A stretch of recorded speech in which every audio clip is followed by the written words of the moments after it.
গামছা এটা দিয়ে একটা দিঘির পানি সঞ্চয় করা যায়। এটা যদি করছো এটা দিয়ে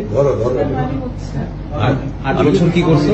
প্রথমে নিয়েছিলাম আমি গরমের সময় নামাজ পড়ার জন্য, কিন্তু চোখের পানি মুছতে মুছতে মুছতে মুছতে এটা যে পরিমাণ চোখের পানি মুছছি ওটা যদি সেভ করা যেত একটা বড় দিঘি হইতো। দিঘি বুঝো, বিশাল বড় পুকুর, দিঘি হয়ে যেত।